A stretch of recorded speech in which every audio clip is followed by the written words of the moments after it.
The air was wet with silence. A woman's scream cracked the dawn haze, echoing through the forest like a bone snapping. A mile away, a man jolted upright, instinct pulling him from a haunted sleep. He dragged his injured leg off the cot, pain screaming louder than the woman had. No names. No questions. Just urgency. He grabbed his cane and revolver and limped into the mist. Leaves slapped his face, branches clawed at his jacket, and something primal in his gut tightened. He wasn't supposed to run anymore. Wasn't supposed to care. But the scream had pulled something out of him he thought he buried in the war. 10 minutes in, he found her. Blood streaked across her temple, mud caked in her lashes, one stiletto heel shattered beneath her. She looked like she'd fought the forest and lost. She looked up and gasped, "Please, don't leave me." He said nothing, just took off his jacket and wrapped it around her shoulders. The woman tried to rise, but her ankle gave way with a sharp cry. She gritted her teeth, eyes watering, pride fighting with pain. He crouched beside her, his knee cracking loudly, and offered a hand. "Don't try to move," he said. His voice was low, clipped, like someone who hadn't used it in a while. "You're safe now, for the moment." She blinked hard. "They were chasing me." He didn't react, just looked at the direction she came from. "How many?" She hesitated. 3, maybe 4. I didn't see faces. He nodded once and helped her sit upright. "You're bleeding." She touched her temple and winced. "Yeah, I notice." He gave a tiny ghost of a smirk. "Name?" he asked. She paused. "Delilah." His brows lifted. "Recognition? Or just surprise?" "You?" she asked. He stood. "Doesn't matter." Delilah shivered beneath his coat, hands wrapped tightly around herself. "You live out here?" she asked. He didn't answer, just scanned the woods with the stillness of a trained soldier. "Why would someone like you live in the middle of nowhere?" she pressed. "It's quiet," he muttered, then gestured. "Can you walk?" She nodded, though her limp was clear when she tried. He offered no sympathy, just support. They moved slowly, every step cracking twigs, stirring birds from trees. "You're not curious why I was out here?" she asked. "Not really. Even after I said someone was chasing me." He looked at her. "You said they didn't see your face." "Yeah, so let's keep it that way." A small cabin appeared through the trees, weathered wood and rusted tin roof barely visible in the mist. Delilah gasped. "You really do live here?" He said nothing, just guided her toward it, his hand firm on her arm.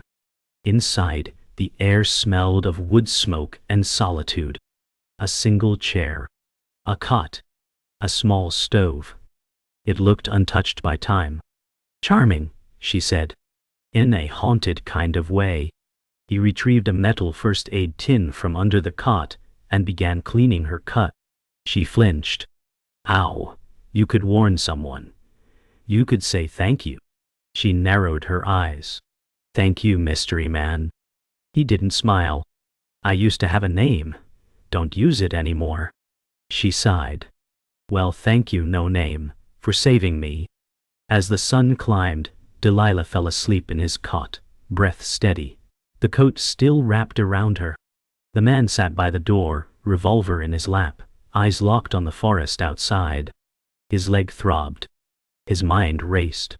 Not with fear, but muscle memory, an old protocol waking up. She was someone important. He didn't need her name to know that. Designer heel. Diamond earrings still clinging to muddy ears. She didn't belong in this world. And yet, here she was. And now, so was danger. He glanced back at her once. Peaceful. Trusting. It made him uneasy. Trust was a currency he had long stopped accepting. Outside, a distant twig snapped. He didn't move. Just tightened his grip on the gun.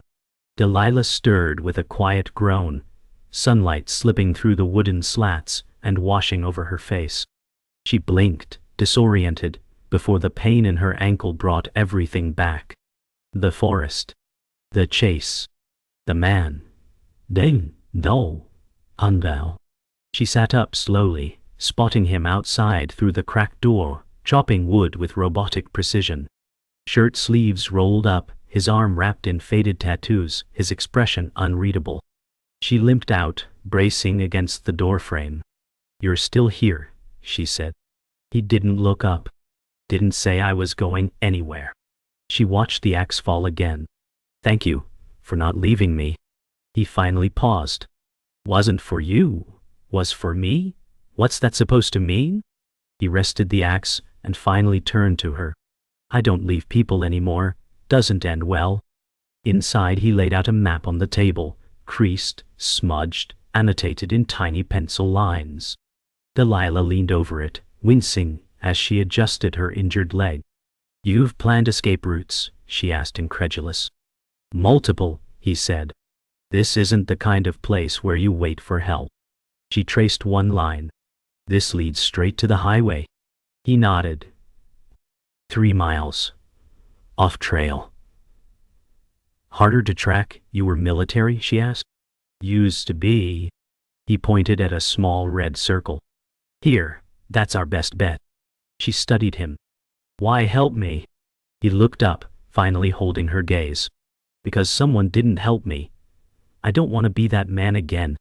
Delilah said nothing, but something in her hardened. She knew guilt when she saw it. Later, he cooked over a fire outside while Delilah sat on a log, hugging his coat around her. The smell of burned pine wood clung to the air. "So, what's your story?" she asked. He flipped something in the pan, not answering. "You live like a ghost, talk like a soldier, and move like someone who's lost a lot." He finally handed her the pan. Eight. She took it, reluctantly. "Do you ever talk about it?" He sat across from her. "No, why not? Because talking never changed what happened." She nodded, chewing in silence for a moment. "I know what that's like."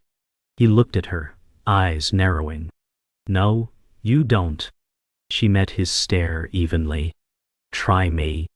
Delilah placed the empty pan aside and leaned forward. "I was born in a spotlight, grew up in front of cameras. My face has sold perfume and scandal, but not one person really knows me." He stayed silent, eyes fixed on the flickering flame. "You ever had to smile while drowning?" she asked. He turned slightly. "I smiled while bleeding out once, got me a medal." A dry chuckle escaped her. "So we're both liars." He nodded faintly. "Except one of us got paid more." She smirked, but her face fell quickly. "Those men last night, they weren't fans. They weren't strangers either." His gaze sharpened. "You knew them?" "I knew what they wanted." A pause. "And I ran before they could take it." The fire burned low, shadows creeping across the trees. He stood first. "We move at first light. We'll need supplies and distance." She rose slowly, limping. "Are you always this calm when danger's circling?" He shrugged. "Panic gets you killed. Calm might get you out." They re-entered the cabin, silence stretching between them. As he checked his revolver, Delilah spoke again. "What happened to you? Really?" He paused, hand frozen over the bullets. "I trusted the wrong people, paid for it in blood." She nodded. "Sounds familiar." He glanced at her. "Then don't make the same mistake twice." As night fell, they both knew whoever was chasing her wasn't far, and neither of them could afford to sleep. The forest before dawn was a world painted in charcoal and fog. Their breaths puffed into the freezing air as they moved in silence. Delilah leaned on a makeshift crutch, a gnarled branch he'd carved before sunrise. His cane thudded rhythmically beside her. They didn't speak, but every glance exchanged between them carried weight. Ahead, the terrain sloped downward, the sound of water murmuring in the distance. "There's a stream," he said softly. "Cross it, cover our tracks." She nodded, face pale but resolute. He paused and studied the trees. "Too quiet. Isn't that a good thing?" she asked. "Not in the woods." He adjusted the revolver holster under his coat.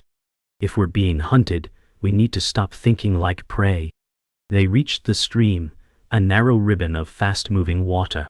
He crossed first, then turned and extended a hand. Delilah hesitated. Her ankle throbbed. Water glistened cold and merciless. "Come on," he urged. "It's shallow." She stepped in and gasped. The cold bit her skin through her ruined shoes. He steadied her as they crossed, his hand strong and steady. On the other side she collapsed on a rock, panting. That felt like ice knives. He smiled faintly. "Better than bullets?" He turned upstream, his expression sharpening. "Footprints, not ours." She froze. "You're sure?" "Boot tread. Fresh." He scanned the tree line. "We're not alone out here." They moved quickly now, urgency replacing exhaustion.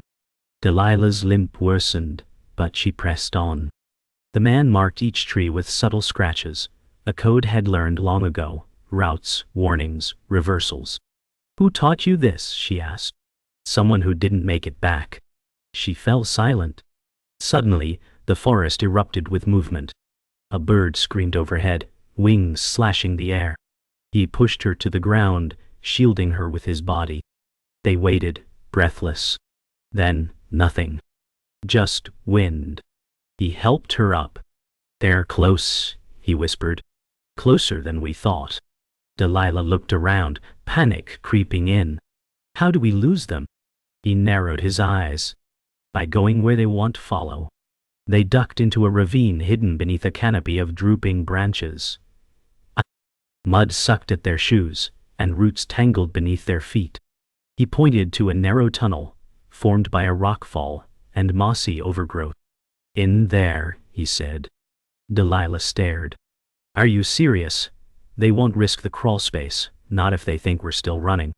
She nodded and dropped to her hands and knees. He followed close behind, dragging his injured leg with difficulty. Inside, it was silent and damp. Every sound echoed. Delilah whispered, "You think they'll pass us?" He replied, "Only if they're as blind as they are cruel." They waited, breath held, hoping the forest would lie for them. Minutes passed like hours. Then, they heard it. Distant voices. Male, laughing, then cursing. Boots crunching underbrush. Delilah's hand gripped the man's coat tightly in the crawl space. "They're here," she mouthed. He nodded, holding a finger to his lips. Outside, the voices circled, then faded. A long silence followed. He waited another 5 minutes before whispering, "We move." Quiet. As they emerged, blinking in the sudden light, Delilah exhaled deeply. That was too close. He looked at her, face carved from stone. "They'll come back. What do we do?" He scanned the horizon. "We go where even I said I'd never return." She swallowed hard. "Where's that?" He answered without turning. "The compound." The compound was hidden beneath overgrowth and time, a fortress swallowed by the forest. Chain-link fence sagged with rust. Ivy crept over faded military signage. Delilah stared. "This was yours?" He nodded grimly. "Training site, off-grid, decommissioned after the fire." They slipped through a breach in the fence. Inside, remnants of bunkers and barracks decayed in silence. "What happened here?" she asked. "A betrayal," he said flatly. "One I barely survived." She touched the scar along his neck, hesitating. "This?" He looked away. "That was the price of trusting a brother." She said nothing. The place was quiet, but the walls still remembered, and he could feel them listening. Inside a collapsed structure, they found a hidden supply cache, cans of food, bottled water, a rusted med kit. "You hid this?" she asked. He nodded. "Insurance." As she cleaned her face with cold water, she studied him. "So you were betrayed here? By who?" He hesitated. "The man I trusted to lead us. He sold intel, I found out, and fronted him, got this." He pointed to the scar. "Then I disappeared." She frowned.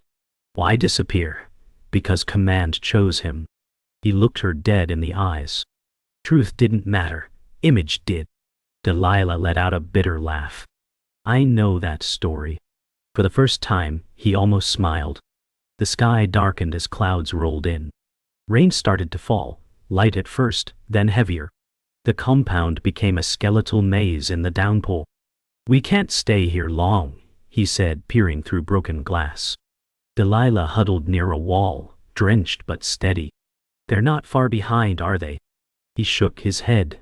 Too close for comfort. She pressed her lips together. You think they'll kill me? He met her eyes. They won't if I have a say. And what if they kill you? He didn't answer. Instead, he chambered around and slid a pistol toward her. Then don't waste that bullet. She picked it up, fingers trembling. I never wanted this. None of us did. Lightning flashed, illuminating movement at the fence line. Shadows shifted. He grabbed her wrist. Basement, now.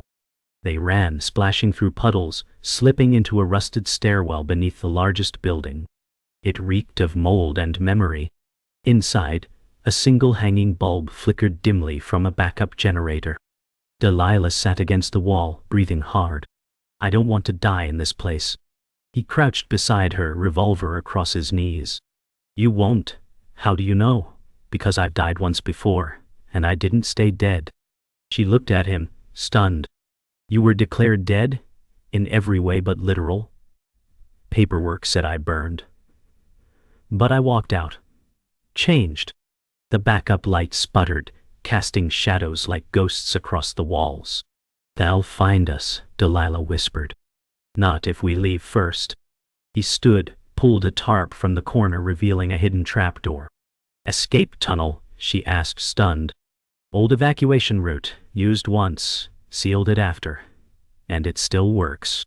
He cracked it open and sniffed the air. It's about survival, not comfort. She smiled faintly. Everything about you is survival. He helped her down the ladder, then followed. As the trapdoor sealed above, the bunker fell into silence. Above ground, the sound of boots filled the compound. But below, they were already gone, headed toward the edge of everything familiar. The tunnel was narrow and damp, the air growing colder with every step. Their boots echoed against old stone as the passage twisted and dipped. Delilah walked carefully behind him, flashlight beam bouncing. Where does this end? She asked. Old ranger station, abandoned before I was born. She touched the wall. Feels like a grave. He replied. It almost was. They came to a fork. He paused, scanning markings carved into the stone. Left, he said. Why not right? Right's a dead end. He didn't mention the ambush he once survived down that path. Delilah noticed his hesitation. How many times have you been down here? Too many. He moved forward. One more time won't kill me. They emerged into moonlight behind a collapsed ranger cabin, the sky streaked with clouds and stars. Delilah exhaled. Fresh air, she whispered. He scanned the tree line, body rigid. We rest here, 2 hours max. She nodded and slumped against the wall, exhaustion overtaking her. He remained standing back against the stone, revolver across his chest. You don't sleep? She asked. Not when someone's after me. But you said they were after me. Same thing now. Silence stretched. Then, softly, you know who they are, don't you? His eyes didn't move. Not names, but I've seen their type. Mercenaries. Trained, paid well. She closed her eyes. They'll keep coming. Then we make them stop. Delilah dozed lightly, but her dreams were fevered, flashes of faces, flashes of fear. She woke with a start to find him still standing, eyes locked on the trees. Do you ever stop? She asked. Only once, cost me everything. He knelt beside her and pulled out a folded photo from his jacket. This was my unit. She studied the young faces, all bright and confident. You were smiling. We didn't know better. He pointed to a face near his. That's the man who sold us out. She handed it back gently. What happened to him? disappeared. Would you kill him if you found him? His jaw tensed. I'd ask him if it was worth it, then decide. Dawn arrived quietly, pink light seeping into the forest. They moved again, quieter now, instinctively sensing their movements. They followed an old deer trail, low and fast. Suddenly the man raised a fist. They froze. Ahead, fresh cigarette smoke curling above a boulder. A man stood nearby, rifle slung. Scout, he whispered. They're fanning out. He motioned Delilah down into the brush. Stay low. Move only when I move. She nodded, fear tightening her throat. He flanked right, slipping between trees like breath. She followed, heart pounding, ducking behind roots. The forest wasn't quiet anymore. It pulsed with danger. She thought of his photo. What it cost him. What it might cost her now. They evaded the scout and pushed forward until they reached a ridge overlooking a road, old and cracked but passable. This leads to town, he said.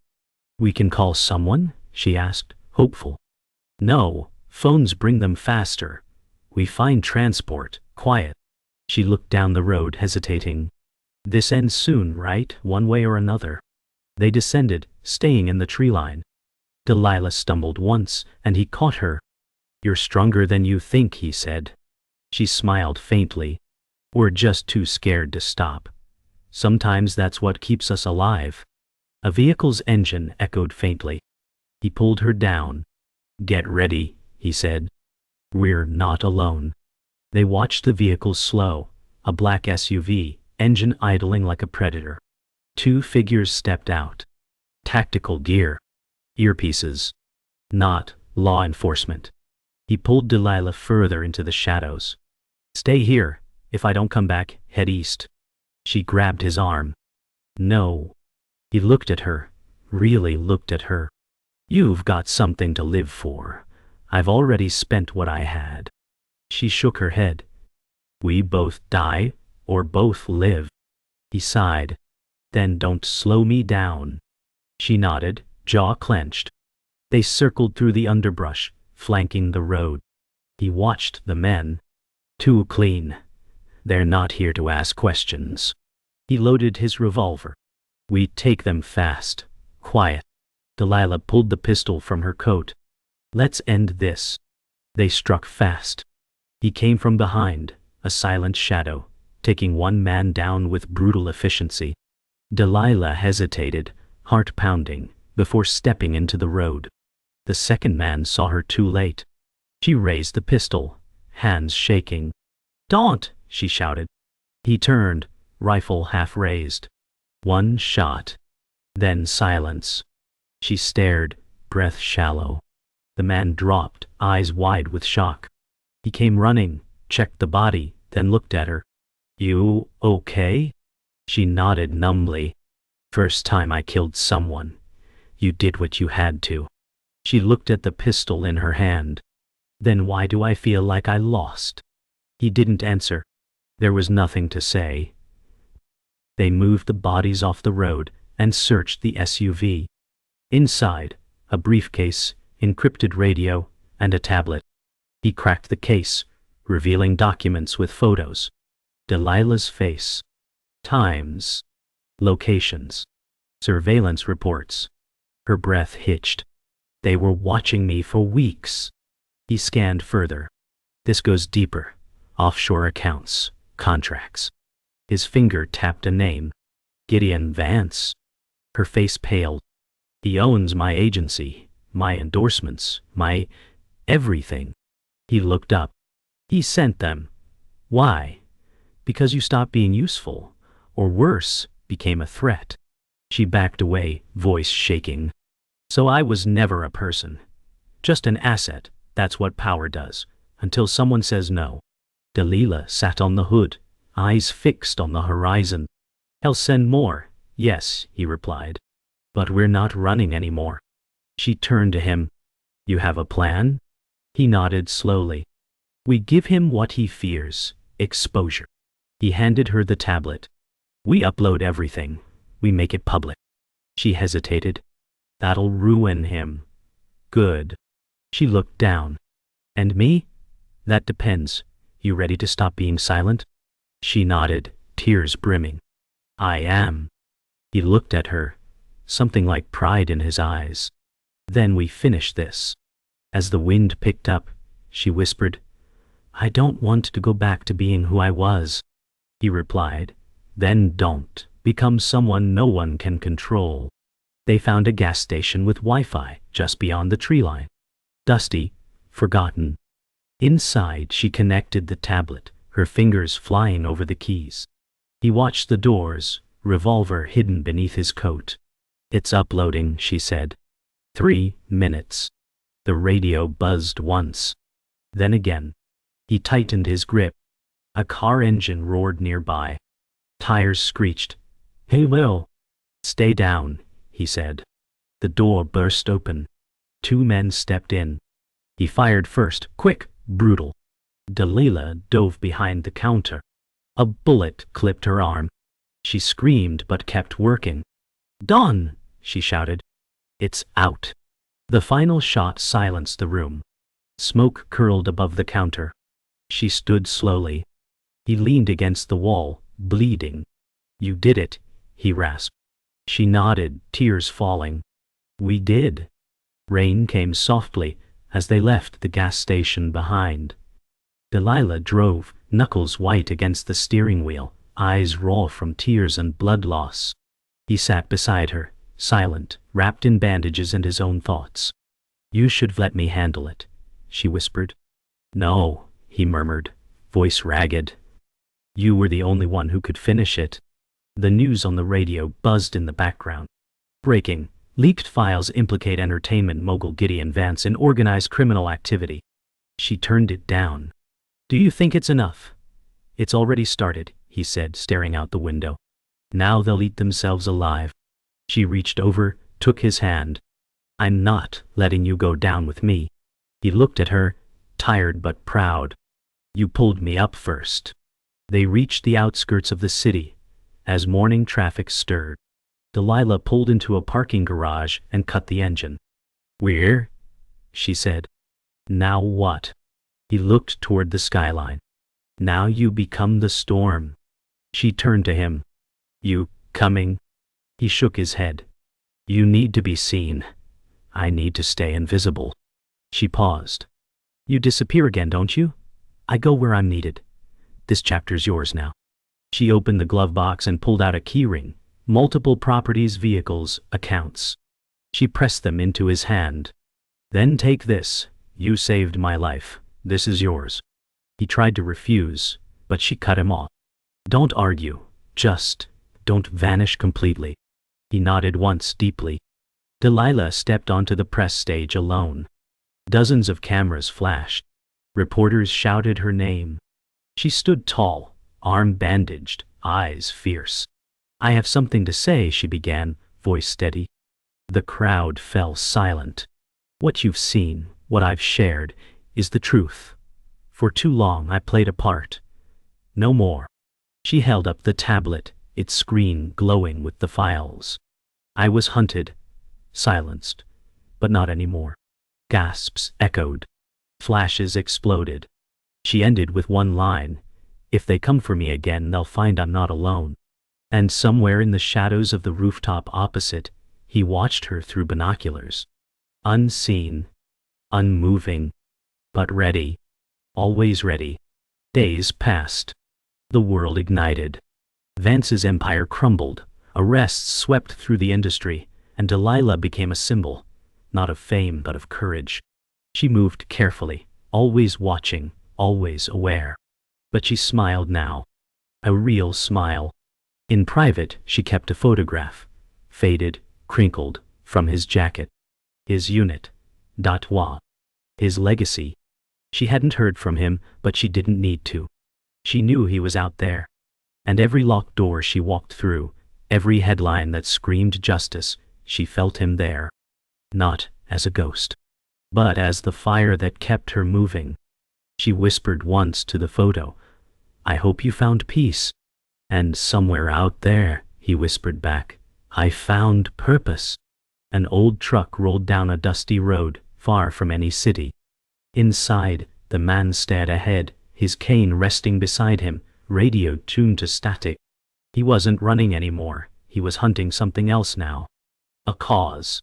A reason. A quiet town rose in the distance, nothing but grain, silos, and silence. He smiled faintly. Kind of smile born not of joy, but of peace. He pulled the keys from his pocket, her keys, and slipped one onto the ring around his neck. "Still owe you one," he muttered. Then, with the sun rising behind him, he stepped into a new day, alone but no longer lost.